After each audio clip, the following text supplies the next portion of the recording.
Sou ap di jen jan, e pa moun ap di avan. Silence. Se gade wè, JJM, jen jan. Oui. Jen jan. Et du mouillé? Sa ki so kont sa ban nan kon. E sa mga yon.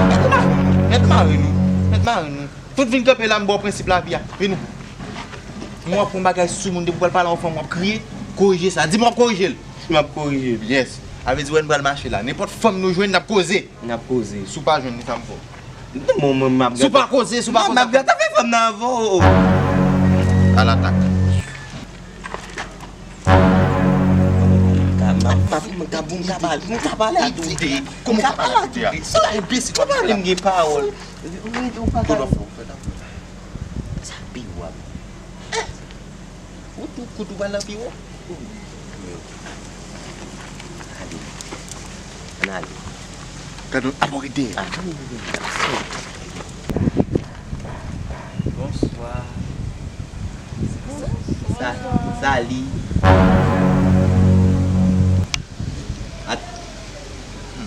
Oui, ou belle, oui, nous belle en pile, oui.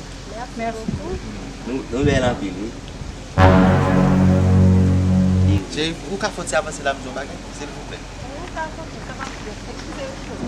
Ou ka fonti avancer là. Oh, rete là, JJM.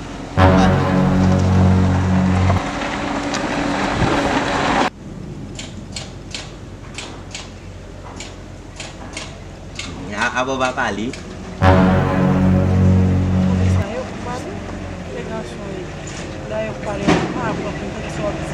Dacă băm nu son bebe ou pas parler. Il c'est me ka parler. M'ba trop difficile, ou mettre branche sur moi. Ouais, y a dit ou pas dit ou propose ba bebe.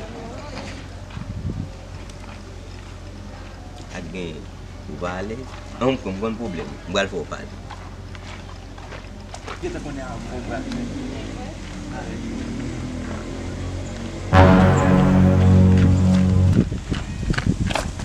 Maouz, ou pa regle a fò, gade sou mwen. Ou pa mèm liye parole, 50. Man kontine chè. Pale m'entendo. Ou pa ou bebe, fò pale tout. Ou pa, bamzou, ou ge kay pa ou bi wa fè la desan. Sa ou di kon sa? Mi nan med, adon chè. Se pa mèm konti se non. So gen la, pourquoi eme e wote m'a chercher? O gen, ou pa regle a fè ou. Bamzou. E, jwem nan pa n'importe qui non? Silence, on a parlé. Mgen jardin d'enfant. Mgen pigeon, canard, podin. Tout se mwen, monsieur Elik nettoyer la kou. Pale, nou tou la de. Se kon sa miyo? E ba, sa job di kou sa chéri. Y'a bon bagay. E bon l'homme a bon la. Ou pa kompon sa wap di nan mèm la. Kado histoire. Ou pa gen diksyoner. Koman sa? Ou ta chèche sa ou pa kompon yo. Sa wap di nan diksyoner. Eme, sa na fè chéri. Wap tout reme avem. Wap fè sou. Kòp chas mal wap. Ou chas a moun ki gen kilti.